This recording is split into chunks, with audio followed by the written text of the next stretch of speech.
Going to call the September 18th, 2024 meeting of the Auburn School Committee to order. Please join me in the Pledge of Allegiance. I pledge allegiance to the flag of the United States of America and to the republic for which it stands, one nation, under God, indivisible, with liberty and justice for all. And I'll start down here on my right with introductions. Corin McGuigan, Ward 1. Pam Hart, Ward 2. Pam Albert, at large. Sue Doris, Superintendent. Pat Gaudier, Ward 3. Jay Rich, at large. Adam Platt, City Council Representative. Calvin Vincent, Student Representative. Connor Dufour, Student Representative. Amanda Kuchar, Business Manager. Thank you. And I know Quinn could not be here tonight, and I have not heard from Dan tonight.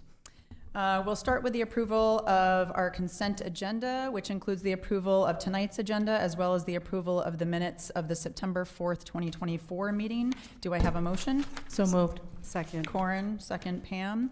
All those in favor? Motion passes. It does not look like we have any public participation tonight from what I can see, so we are going to move on to our presentation of the Facilities Advisory Committee update. Dr. Doris. Thank you.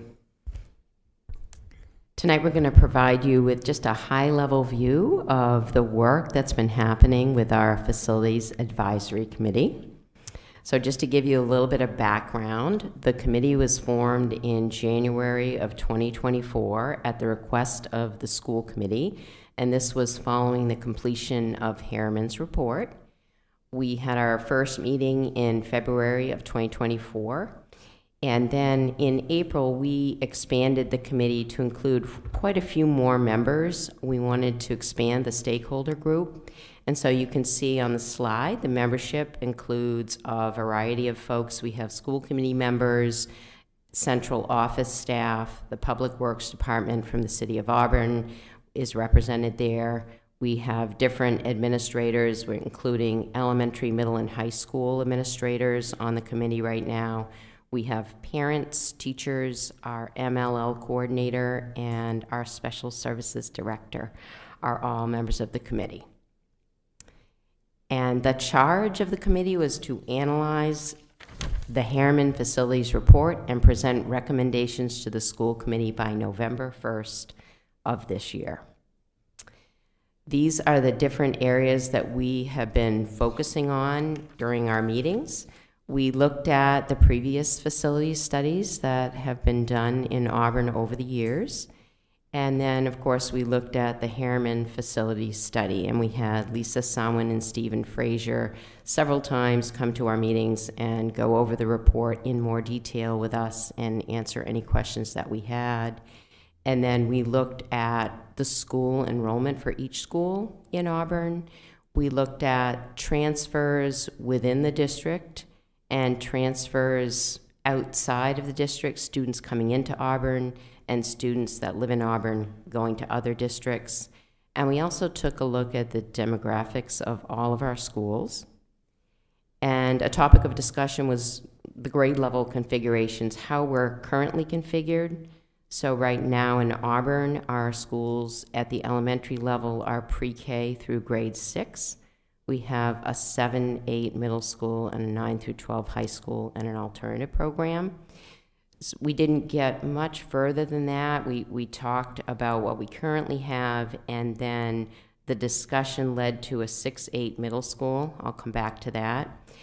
Another area that we talked about was the building needs, what the immediate needs were and how we were going to approach those. And we also looked at child development services and some regulations that are coming down the road that we have to consider when we're thinking about our facilities. So with CDS, beginning on July 1st of 2028, all school districts in Maine will be responsible for the delivery of special education services for preschool students. And this includes students that are aged 3 and 4. Currently, these students are attending programs in Auburn, and we have the choice of either contracting with existing programs, or we could be creating our own program. And if we do that, then it would have implications for our facilities. Another area that we have focused on is our multilingual learner programming. All of our elementary students currently receive services at Park Avenue Elementary School, and this is a model that is no longer sustainable. Our enrollment at Park Avenue we're over capacity right now. I think we're close to 400 students right now.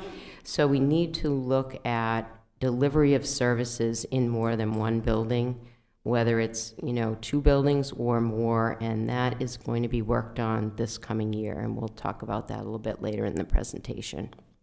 So as far as the 6 through 8 middle school, this is a topic that we've talked a lot about, and it became sort of a priority focus area for us. Currently, our middle school is 7th and 8th grade, and most of the middle schools in Maine are 6 through 8. And there's a reason for that. It's because bringing 6th grade into 7th and 8th grade is more developmentally appropriate, and it also makes sense with our curriculum. Most of our programs are designed to be K-5 and then 6-8, so it makes sense in terms of programming and delivery of programming. And then middle school offers more programs within the school and also extracurricular programs. So students would have access, our 6th graders would have access to things like sports if we had a 6 through 8 middle school. So I'm going to move along. Another thing that the committee has done over the summer is we visited these various buildings, the ones that we felt that we needed to see first. We went to Walton and Sherwood Heights at the end of June, and then we visited AMS in July, and then we toured East Auburn and Washburn in early August. And after every visit, we did a debrief, and we talked about some of the things that were positives and some of the things that were concerns, and then questions that we might have. Moving along, this is the work that's really in progress right now. We are addressing the immediate facilities needs, and so some examples are the Fairview boiler's been replaced. We replaced an exterior door at Washburn, and we've done HVAC repair and replacement at both Walton and Park Avenue. And there are others as well, but those are just some examples. We've submitted applications for school construction funding. We are doing a multilingual learner program review, and that is being led by Stephanie Maris, the principal at Park Avenue, and Melissa Hodgkins, who is our MLL coordinator. And this will be a year-long process, and they will be gathering feedback from different stakeholder groups and coming up with some recommendations at the end of this year for what needs to happen next year.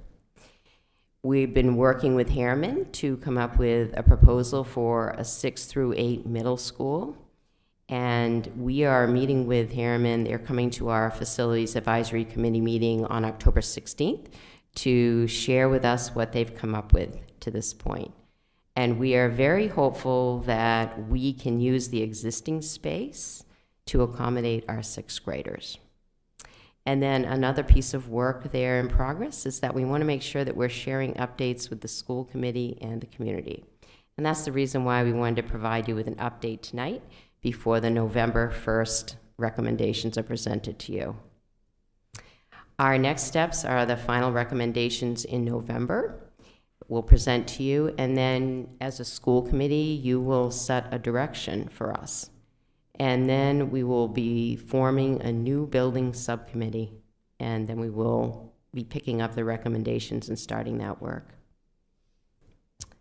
Any questions?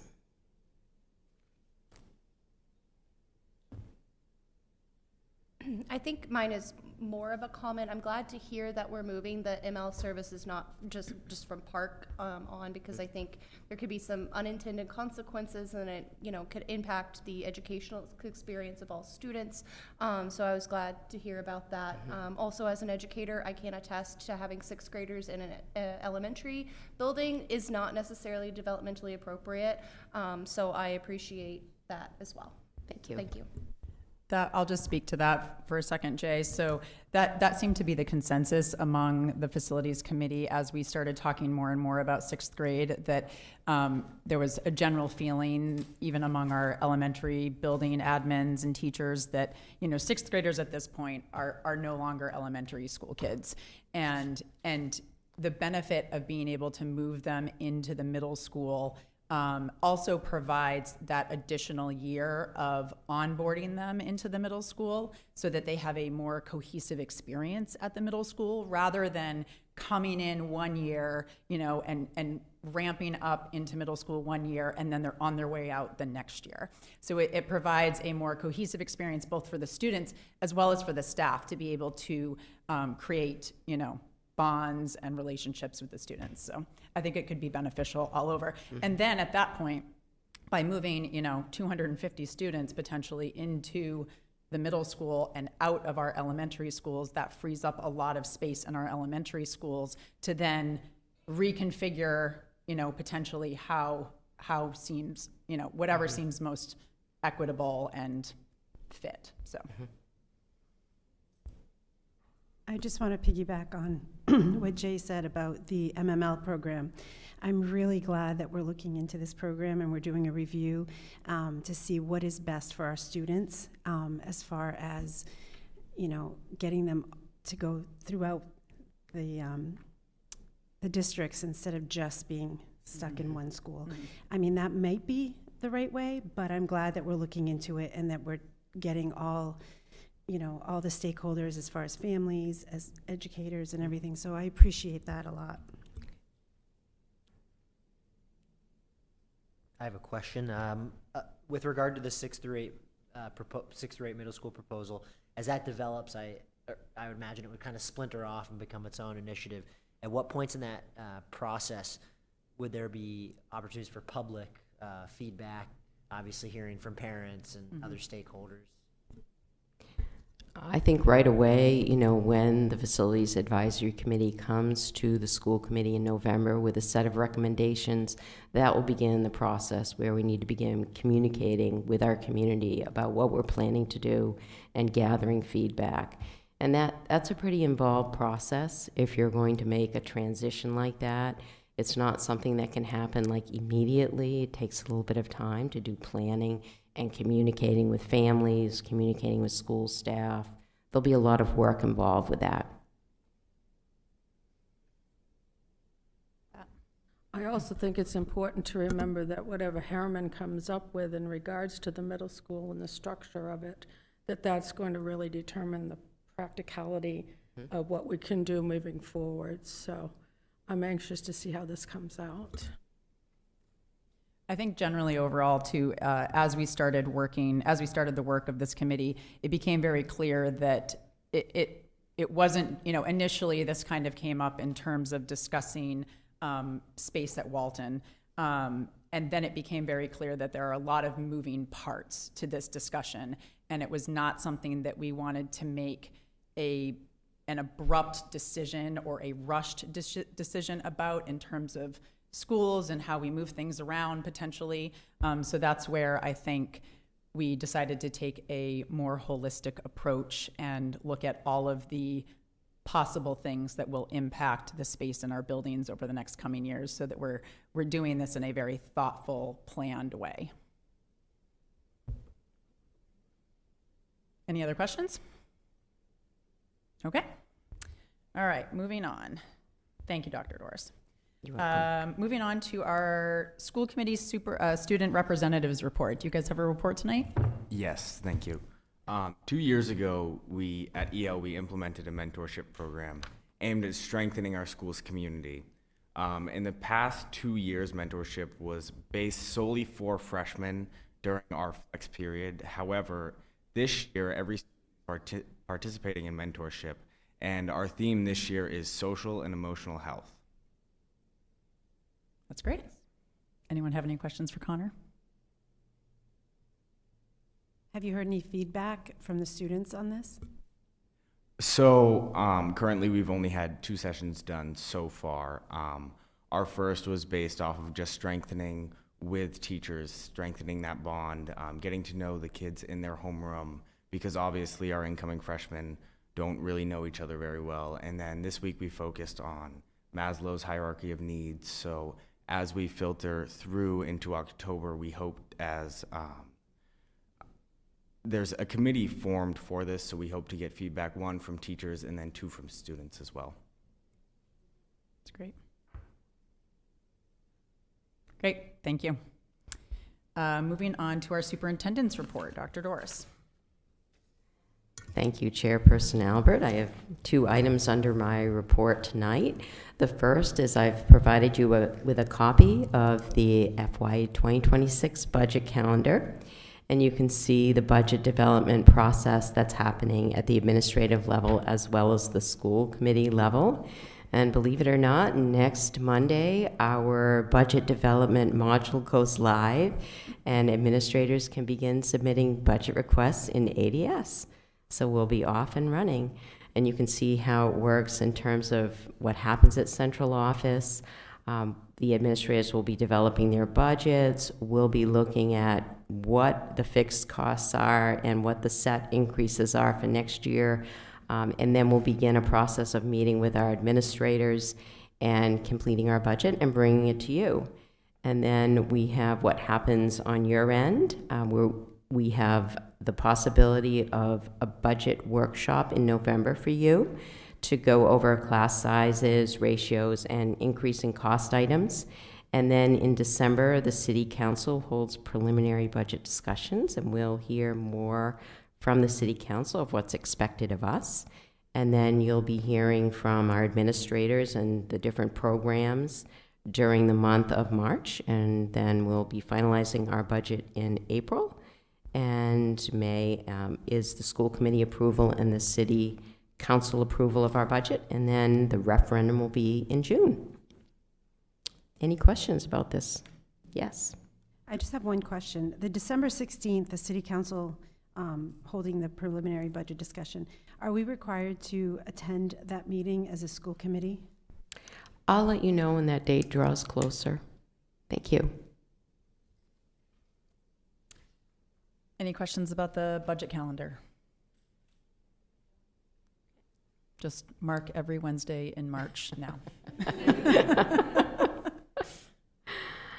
All right, the next item under my report is a transportation update.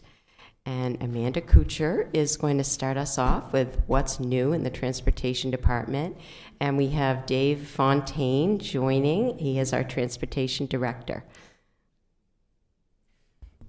I've prepared a statement, but I have to say, I got a little nervous when you're talking about budget, and I'm trying to get myself back down. So on August 26th, we welcomed our new Transportation Administrative Assistant, Abby Baker, to the team. She's been amazing so far. From day one, she started participating in training with the rest of the Transportation Department. She began collaborating with David Fontaine, our Transportation Director, immediately fielding calls and emails to communicate with families and community partners to ensure that the Auburn School Department was providing the best services possible. The Transportation Department began student pickup and drop-off for the 24-25 school year on August 28th, staffed with 16 contracted bus drivers, 11 van drivers, and 5 aides, plus 1 mechanic. We have 1 spare bus driver and 1 spare van driver who can also act as an aide. In the past week, we've hired 2 new drivers who will begin the training to earn their commercial driver's license with a school bus endorsement through the BMV. We have 1 other current van driver who's also working to complete this bus driver training in the next few weeks. In the meantime, Mr. Fontaine has reached out to Northeast Charter to contract a driver in order to make an additional run to make space on 3 other bus runs. One of the substitute bus drivers has agreed to work daily to take over the bus run that Mr. Fontaine himself was driving. Northeast can be contracted if we need to for additional bus runs, but we don't find that necessary at this time. Along with these updates, Mr. Fontaine has been able to have a spare van driver on call, actually multiple drivers are on call, should any buses become too full to pick up or students in the morning or the afternoon. Going forward, research is in the works to implement software to assign bus runs for the 25-26 school year. There's also discussions about having a form for parents and staff to fill out online for transportation requests rather than phone calls and emails. We think this will be a much more efficient way. Finally, prospects have submitted applications for the second administrative assistant position in transportation, and steps are being taken to set up interviews and for a candidate to be chosen for the position. Thank you. Any questions for Amanda or for Dave? I know that there was some overcrowding on the buses, and I need to bring that forward. So when there's overcrowding on a bus, let's say it happens right away, like the driver says, "Oh dear, here we are. We don't have enough space." What happens? The first thing they do is try to get them all seated. A lot of times when there's that overcrowding, it's just because somebody doesn't want to slide in. We had a bus driver that just a 3/8 of a mile, half mile down the road, 15 kids get off, and he knew it'd be, and he allowed that to happen. I since then addressed that. That happened twice, and I addressed that, and he's not to leave unless every child is sitting down in the seat.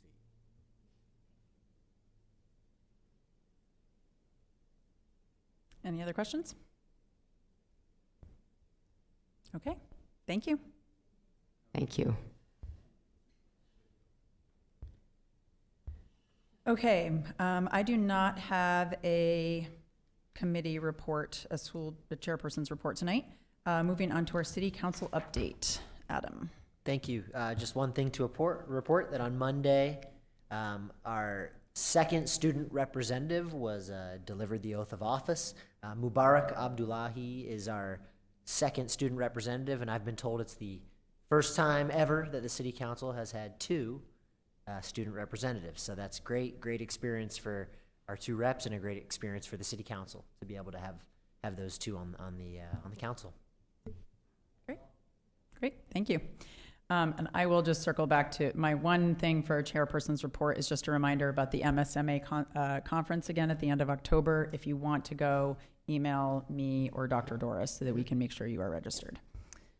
Moving on to committee reports, the minutes from the September 11th Finance Subcommittee is linked. The minutes are linked. Anyone have any questions about the finance? Jay? Yeah, I am concerned about the lack of guidance counselors at AMS and the elementary school, so I was just curious if that was a budget decision or a hiring decision. You want to talk about that, Dr. Doris? Yes, it was two things. One, we could not find candidates for the guidance positions, and because of that, we looked creatively at the resources that we had to see if we could meet the needs of the students, and we were able to do that. At the middle school, we have an additional social worker that is helping us there. And then at the elementary level, with our two small schools, we have a guidance counselor that is going to both schools right now and covering both schools. Thank you. So to clarify, at the middle school, we have one guidance counselor and two social workers. That's correct. Yep. Any other questions? Okay, moving on. We do not have any old business or new business tonight. All of our upcoming meetings are listed on the agenda. Do I have any future agenda items or requests for information? Going once, going twice. Okay. At this time, I will now entertain a motion to enter into executive session pursuant to 1 MRSA 405-6D for the purpose of labor contract negotiations between the Auburn School Committee and the Auburn Educational Support Personnel. Do I have a motion? So moved. Pat, second. Corin, all those in favor? We are now in executive session. Thank you everyone. Good night. Thank you, everyone.